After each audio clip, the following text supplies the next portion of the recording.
Bienvenue sur Africa 24 dans cette nouvelle édition de l'Africa Tonight. Voici les titres de l'actualité. La Guinée équatoriale se prépare à l'approche des élections générales du 20 novembre. Buenaventura Monsui Assoumou, issu du parti de la coalition social-démocrate, figure sur la liste des candidats qui convoitent le fauteuil présidentiel.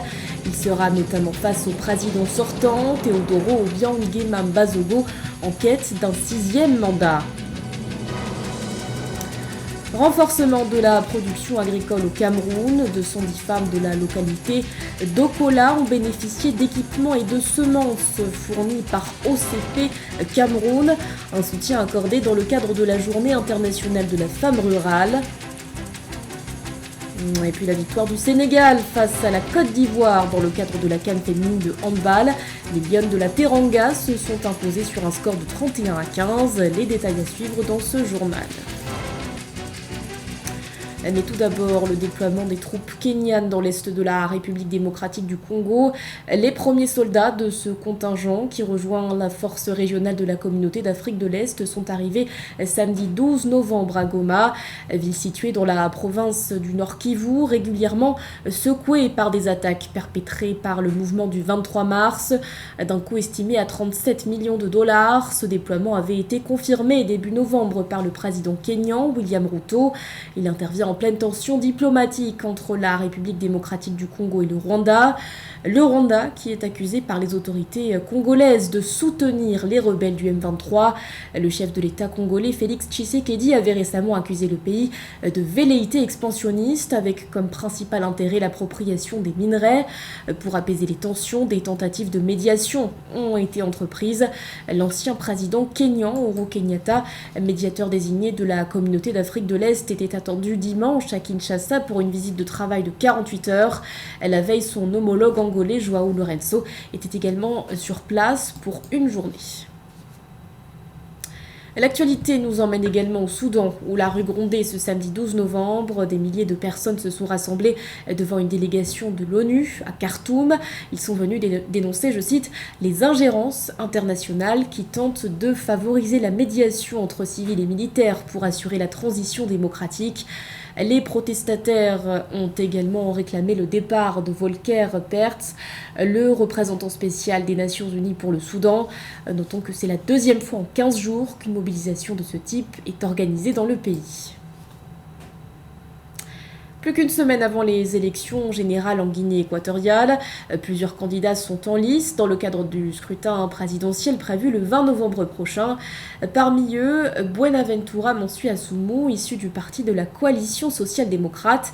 L'opposant, qui convoite le fauteuil présidentiel depuis plusieurs années déjà, entend mener de profondes réformes, notamment en termes de redistribution des richesses. Joël Balou.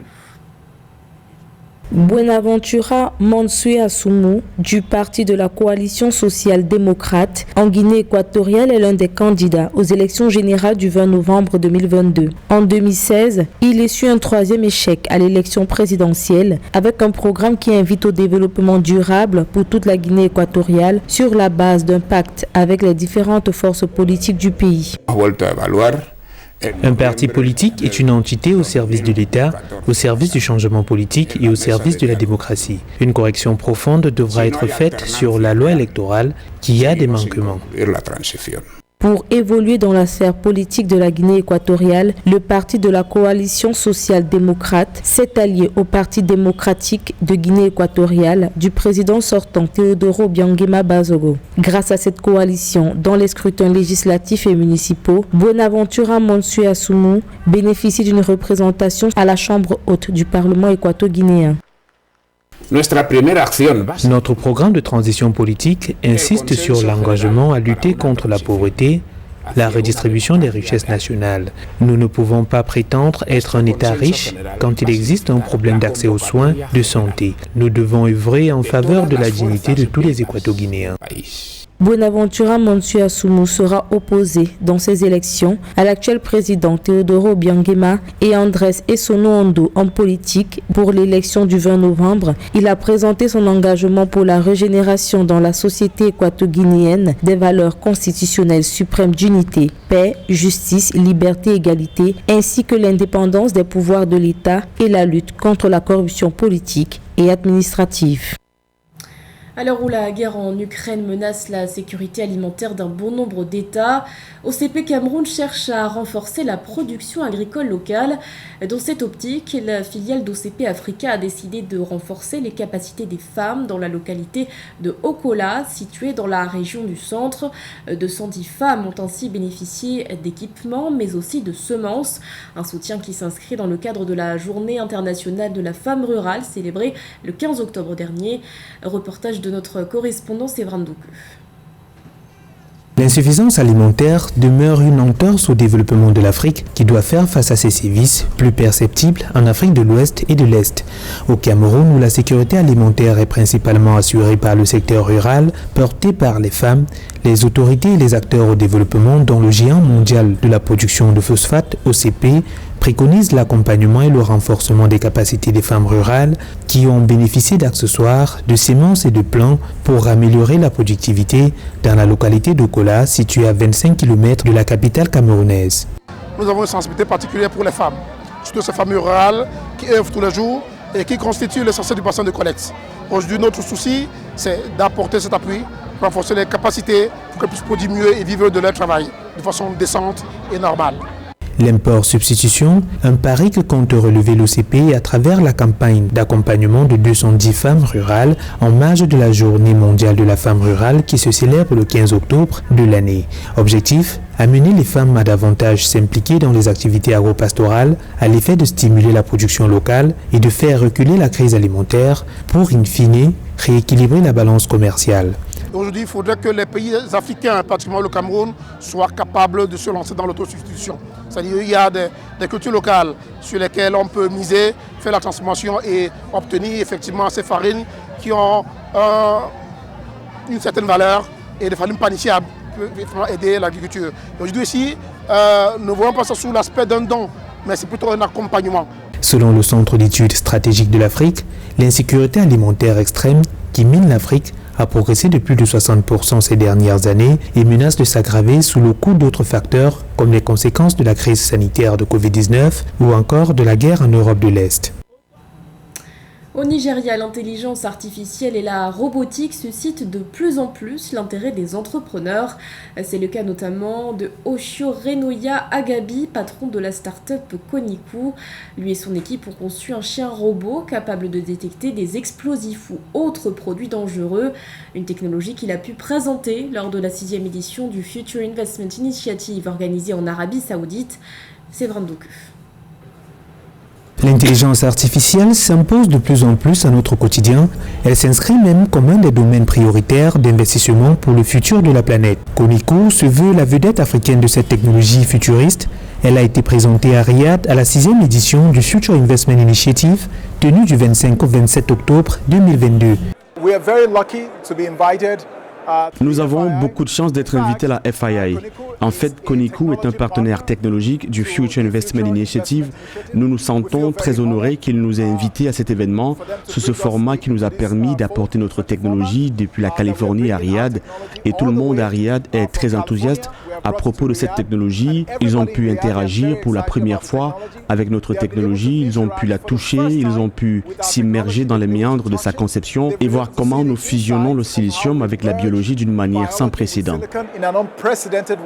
Oshorenoya Agabi, cet ingénieur nigérian est venu présenter le savoir-faire africain dans la robotique à ce rendez-vous à travers son entreprise Koniku Startup. Sa trouvaille, ce chien robot, produit de sa thèse de doctorat, est à même de remplacer le chien l'animal, utilisé bien souvent dans la sécurité, notamment pour détecter les ogives explosives, des stupéfiants ou d'autres produits indésirables.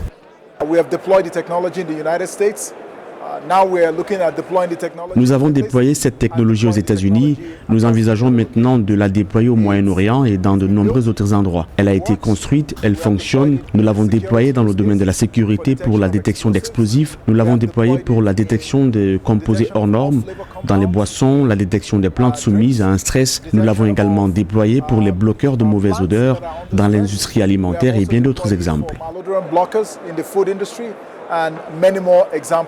L'ambition du jeune chercheur africain est d'améliorer les conditions de vie de l'homme tant dans les pays développés que dans les pays en développement en équipant les domiciles de dispositifs à base de la technologie Koniku, dans les toilettes notamment, à l'effet de faire une consultation rapide et diagnostiquer d'éventuelles maladies en temps réel. Un mot de sport à présent avec la CAN féminine de handball qui se joue actuellement au Sénégal. Compétition durant laquelle le pays hôte continue de faire sensation. Après avoir dominé Madagascar, les Lionnes de la Teranga ont une nouvelle fois brillé face à la Côte d'Ivoire cette fois-ci. Score final 31-15, compte rendu avec cher Omar Kamara et Ameneji. L'équipe du Sénégal a renversé celle de la Côte d'Ivoire devant son public au Dakar Arena. Après un premier quart d'heure compliqué, les Lions ont finalement retrouvé leur jeu pour s'imposer face aux éléphants 31-15. Après une entame timide qui a vu la Côte d'Ivoire ouvrir le score, les Lions ont tranquillement dominé une équipe de Côte d'Ivoire courageuse, mais pas au niveau des dames de Yacine Messaoudi. À la mi-temps, le trou était déjà fait 14-2. Tout d'abord très content du résultat. C'est vrai que cette équipe ivoirienne, on savait qu'elle allait nous poser des problèmes par son jeu très atypique, avec pas mal de profondeur défensive. On savait qu'on allait avoir justement un rapport de force favorable, mais que dans les duels, elles sont vives avec un centre de gravité bas. Donc on a voulu essayer notamment dès le début de match, la première mi-temps, de défendre de façon très compacte.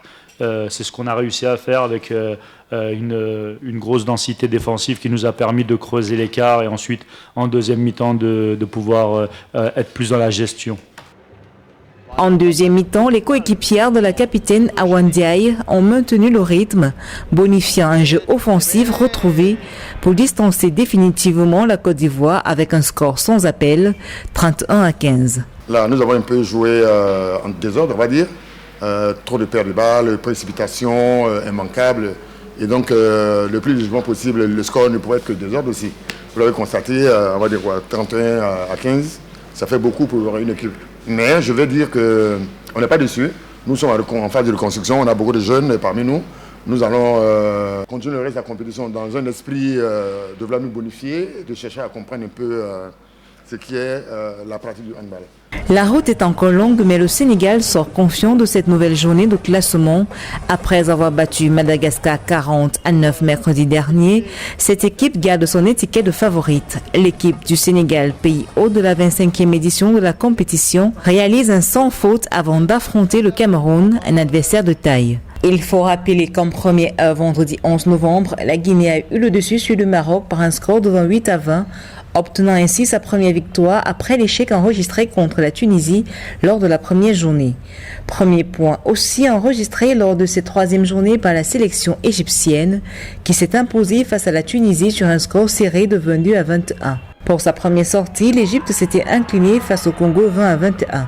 La sélection du Cameroun, qui redescendait sur l'aire de jeu vendredi, a réalisé un parcours similaire au Sénégal en remportant son deuxième match face à Madagascar 42-9 dans cette CAN féminine de handball. Dans le reste de l'actualité, manifestation des Sénégalais de la diaspora en France.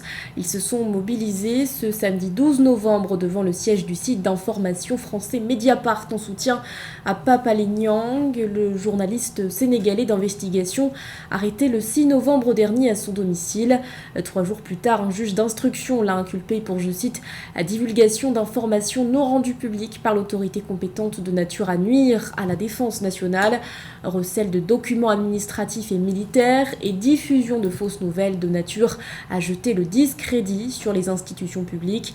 Le directeur du site d'information Dakar Matin a ensuite été placé sous mandat de dépôt. Concrètement, la justice lui reproche d'avoir divulgué des documents confidentiels relatifs à l'interrogatoire d'Ousmane Sonko, le leader du PASTEF qui a comparu début novembre dans le cadre de l'affaire Sweet Beauty. Notons qu'à Dakar, la coordination des associations de la presse a réclamé la libération du journaliste. Elle a également annoncé une série d'actions, dont une marche de protestation prévue le 18 novembre prochain. Ce journal a été réalisé par l'ensemble de la rédaction. Merci de votre fidélité. L'actualité continue sur Africa 24.